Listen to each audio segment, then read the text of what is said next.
दिनै 15 आगष्ट 77थि भारत उदांस्रि सान।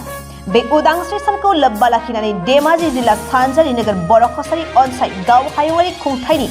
गाहाय मावखुलियाव सानसेनि हाबाफारिजों खुंथायनि बानजायनायाव 77थि भारत उदांस्रि सान फालिदों। हाबाफारि बायदि फुंबिलि समाव भारतनि माहारियारि फिरफिलाखौ बिरहोयो बर' कसारि अनसाइ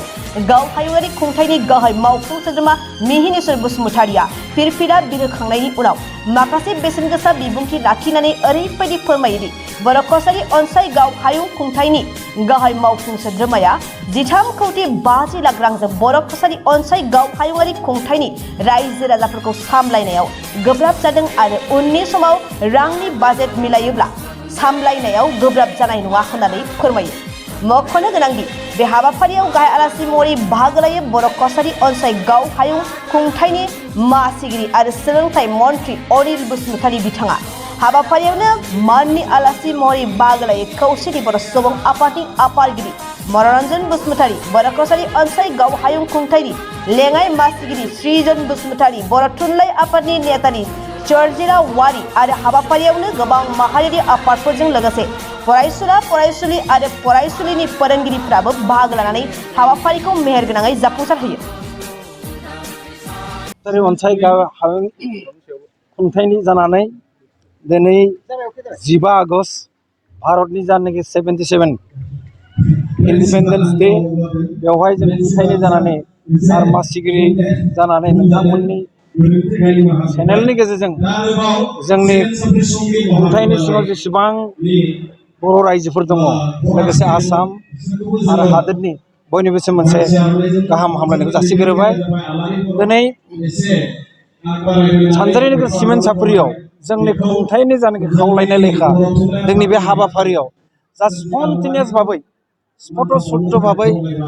रोजा रोजा रायजोफोरा बेवहाय बाहागो लाबाय। बेनि थाखाय आरोबाव आङो खेबसेबो साबायखर। दिनै जों बयबो मोनसे रंजानाय सान, गोसोआव मोजां मोनदों जे भारत उदांस्रिखौ जोंनि खुंथायनिफ्रायबो गाजा गोमजायै जों खुंनो खाबु मोनदों। बेहायनो बे माहारियारि बर' आफादनि दैदेनगिरि बिथांमोनजों लोगोसे जोंनि काउन्सिला सा 11 गोबां फिल्डआव जानाखि पार्सनेलिटिस गोनां बिथांमोनखौ जोङो लेंहरनानै जों बिथांमोननो मान बिलाइ होदों। बिथांमोना मान बिलाइ आजावनायनि थाखाय जोंनि काउन्सिलनिफ्राय बिथांमोननिसिमबो साबायखर। आङो खोब गोलाव बुंनो लुगैया। दिनै बे उदांस्रि सानाव नोंथांमोना बे जोंनि काउन्सिलनि जानाखि साननाय हनाय काउन्सिला जाखिनि हाबाफारि मावनो हादों आरो मा मावलांनो नागिरगोन, बेजों लोगोसे जानो काउन्सिला थांनाय 2021 मायथाइनि 24 फेब्रुवारि खालि अथ टेकिं लाखांनायनि उनाव जोंनि मानगोनां चिफ मिनिस्टार बसुमतारि बिथाङा दहाय गावनि जानाखि बिबुंथि बे बागै गोलावै बुंबाय। बेजों लोगोसे बिथाङा बर'नि जानाखि समाज बेबस्था, बर'नि जानाखि सोलोंथाइ, बर'नि जानाखि ड्राग्स जातीय निसा जातीय बेसादनिफ्राय बोरै आनजायना थानांगौ बेफोरनि बागैबो बिथाङा गोलावै बुंबाय। आं सानो बिथांनि जानाखि स्पिच बे खोब मोजां जादों। आरो बिथांनो नेक्स्टआव प्लान पलिसि होनना बुङोबा जोंहा 2000 जानाखि 22-23 नि बाजेटआ सोलिगासिनो दङ। 2023 एन्ड 24 बाजेट प्रभिजनाव जों बेसेबांखिनि हायो बिसोरनिफ्राय सोलोंथाइ बिफानखौ जों फार्स्ट प्रायरिटि होननानै जों आवगायलांनो हादों। मैया दाखालि आसाम सरकारा जोंखौ लिंनानै 20 जुलाइआव 5.2 नि जानाखि क्लज बायदिब्ला बिटिआर कर्टनि एडभाइजारि कमिटि, बे एडभाइजारि कमिटिनि आफादगिरिया जाहैबाय मानगोनां उरखावगोरा ब्रह्म, आसामनि मन्थ्रि, बिनि दैदेननाय लोगोसे को-चेयार डक्टर रनज पेगु बिथांनि दैदेननायाव आसामनि मन्थ्रि दैदेननायाव जोंखौ ओरैबायदि बिथोन होदों जे बे हाई पावारनि मिटिं नोंथांमोना बेखौ लादो। बिसेसकि एजुकेसन सेक्टराव नोंथांमोना ओरैबायदि खामानि मावदो। दा मैया दाखालि 12 गं हाई स्कुलखौ जाने हायार सेकेन्डारि आपग्रेडेसन खालामबाय। बे बागै नोंथांमोना जाखिनि मावनांगौ मावदो, हेफाजाब खालामदो हाई स्कुलखौ। बेजों लोगोसे जोंनि BKWSनि सिङाव जेसेबां गुदि फरायसालि, venture school, zero' teacher, single teacher बेफोरनि बागै मोनसे status report L P school M E school high स्कुलनि मोनसे स्टेटास रिपर्ट बिथाङा बरननो सानदों जोङो नाजाबाय थादों खामानिखौ मावबाय थादों जों बे स्टेटासखौ थाबैनो होनो हागोन आरो दाखालि 20 जुलाइनि जानाखि मोनसे मख'जाथाव सिद्धान्त 8 आगस्टआव मोनसे वर्कशप खालामनो सानदों बे वर्कशपआ जाहैबाय specific development needs of Boro' population outside BTR with various Boro' organisation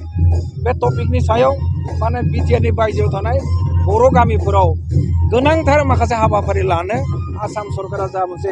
workshop organise खालामनो सानदोंमोन जों खालामबाय मानगोनां मन्त्रि उरखाव ब्रह्म बिथाङा फैदों मानगोनां मन्त्रि डक्टर रनज पेगु बिथाङा काउन्सिलखौ फैनाय दिनफ्राव खामानि मावनो माखासे प्लेनिं खालामनो नोंथाङा जेरैहाय बुंदो प्लेनिं खालामनो मोरैहाय स्पेसिफिक माखासे डेभेलपमेन्ट खामानि मावथारनांगौ जोंहा मानगोनां गिबि मन्त्रि डक्टर हिमन्त बिश्व शर्मा सारा मोनसे सिमां दङ बिथाङा बुंबाय थादों भारतआव आसामखौ मोनबा रायजोनि गेजेराव मोनसे डेभेलप मोनबा रायजोनि गेजेराव बोरैहाय लाबोनो हायो बे बागै जोंनि काउन्सिलाबो निश्चय खामानि मावनांगोन होमबासो बर'फोरा जुदि डेभेलप जायोबा बाजाज बाइक लानो गोसो गुदुं सुबुंफोरनि थाखाय मोजां खौरां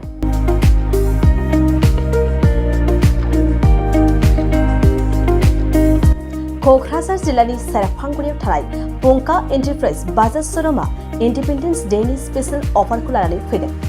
बे श'रुमाव थांनाय 1 आगस्तनिफ्राय 31 आगस्तसिम इन्डिपेन्डेन्स डेनि स्पेशल अफारजों लोगोसे एक्सचेन्ज होगासिनो दं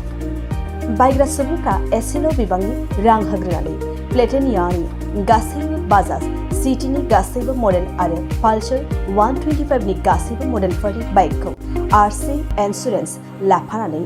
10,999 रां बेसेनावनो लवेस्ट डाउन पेमेन्ट होनानै बाइक लानो हागोन नोंथांमोना सेरफांगुरि आरो सराइबिलाव थानाय पंका एन्टारप्राइज बाजाज श'रुमाव इन्डिपेन्डेन्स डे स्पेशल अफारनि खाबुजों नोंथांनि लुबैनाय बाजाजनि बाइकखौ लांफैनो हागोन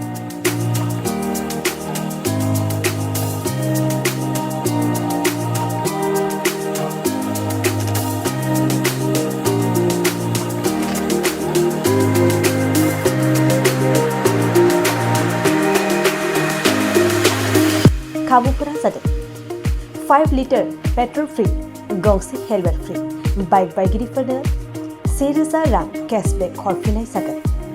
जुदि नोंथांमोना गोसो दंब्ला आबुङै मिन्थिबावनो थाखाय नैबे मबाइल नम्बर 9395303476 आरो 9101547892 आव थोंजों सोलायलांनो हागोन